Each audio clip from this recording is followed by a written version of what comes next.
Another idea is knight to d5 takes, c takes, f4, knight to here or something, knight to c6, with and then double or triple on the c file, like rook c4, queen c2, rook c1, and just build up behind that knight.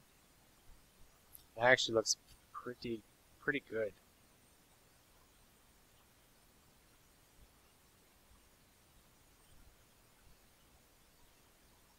Let's see.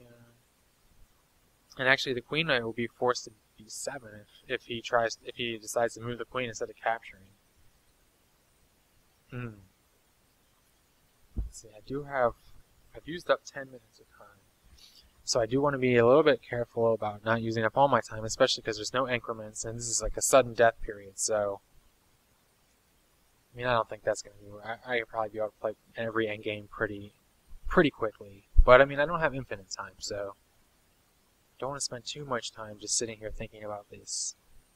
But that, I don't know. I do want to look at this knight d5 a little bit closer.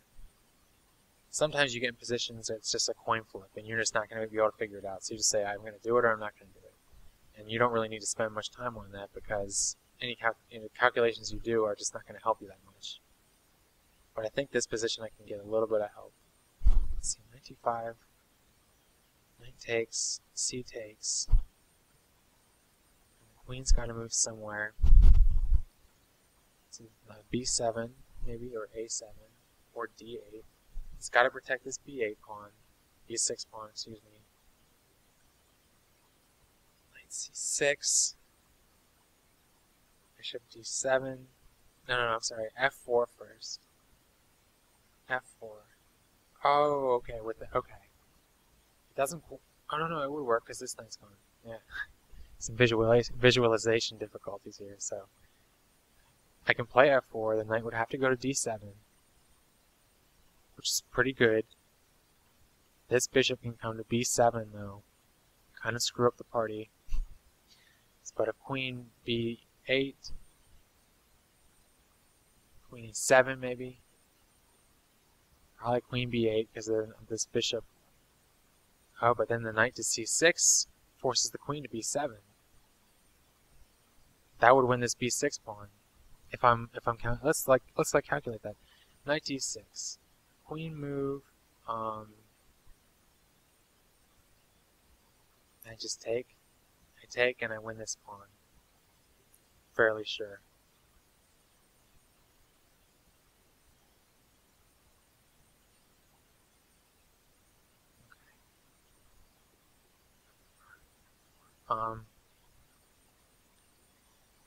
So I think he's got to take. Takes. Queen to a7, queen to b8, queen to c7. All moves. I would just play knight to c6. Oh no, f4. Knight to d7. Knight to c6. And then this pawn's under attack, as well as this pawn. Alright, let's go ahead and do it.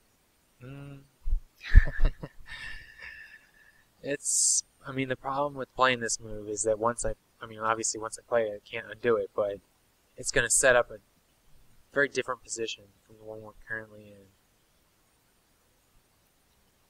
in. And all the f4, f5 ideas I was talking about will be pretty much over for a while.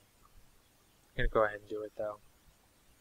I might have been able to save a little bit of time, but I think just winning the b6 pawn as a main idea, I think, was something that we kind of found there. I think of my viewers as giving me some excellent moral support while I do these commentaries. So, b6 pawn, and the queens might have to go to b7 actually, which is kind of a tough move to see. I'm talking about after c takes d5. Queen to b7. So, because I think queen to d7 is going to lose something to f4 here. And queen d7 wouldn't though, because I'd have to play h3. because a queen would give extra support to the g4 square. So that's something. So that I wouldn't lose a piece after queen to d7. Oh, and actually the knight on d7 protects the b6 pawn. That's something I really. It's easy to miss, I think. Okay. I don't really see any reason I would take the other way, so I'm going to just play that pretty much immediately. Now things are going to get nice and tricky. Nice and complicated.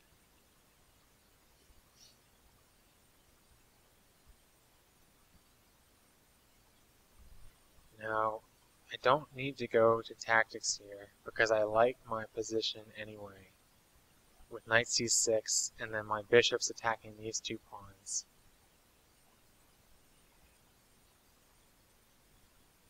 f4, knight d7.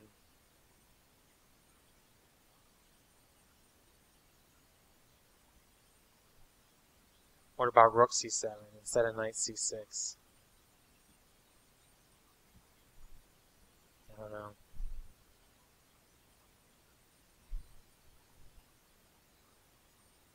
So I even want to play f4 right now.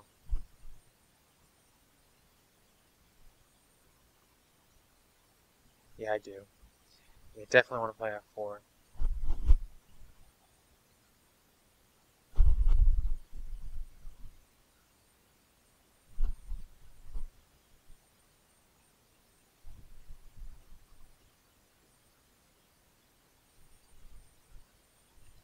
What about knight c6, knight b4?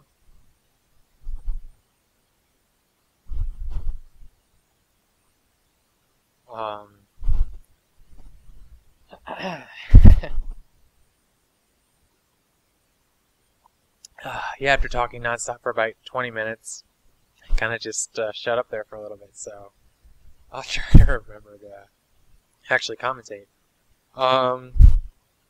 But this is a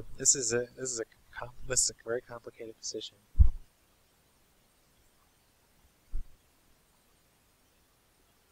I mean, at least for me it is.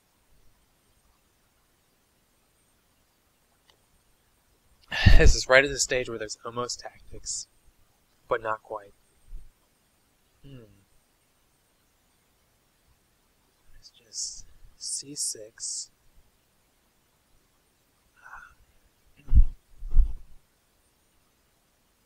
What about queen c2? What about rook f3? Something just completely insane.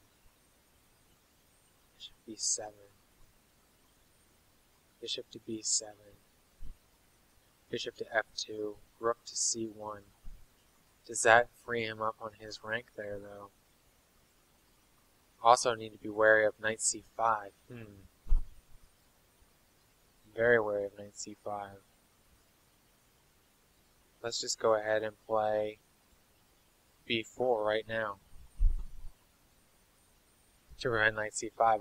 Knight c5 is very bad because I don't want to have to play bishop to f3. That would just put my bishop, make my bishop, light square bishop, a very bad bishop behind these two pawns. Not terrible, not very bad, but bad enough. I want my bishop to be able to attack this a6 pawn. For him, I think he probably should play a5 right here. a5 and then kind of almost force me to play a3 and then play on the a file. And that actually looks like a pretty good plan for him, in my opinion. But I do believe I have some things I can try to do with that. I mean, I do have knight c6, so maybe b takes a5, b takes a5, knight c6, queen to e8, and then maybe e5. Or if knight c5, then e5. And then takes, and then the pawn will be protected by this knight over here. I saw that b7, bishop to b7 against this knight. That might not be that big a deal, because I can always play either d takes c6 and have a nice pass pawn right on the 6th rank, or rook to c6, which will also be decent enough. Not great, but decent. Okay, so he's going to challenge that c6 square.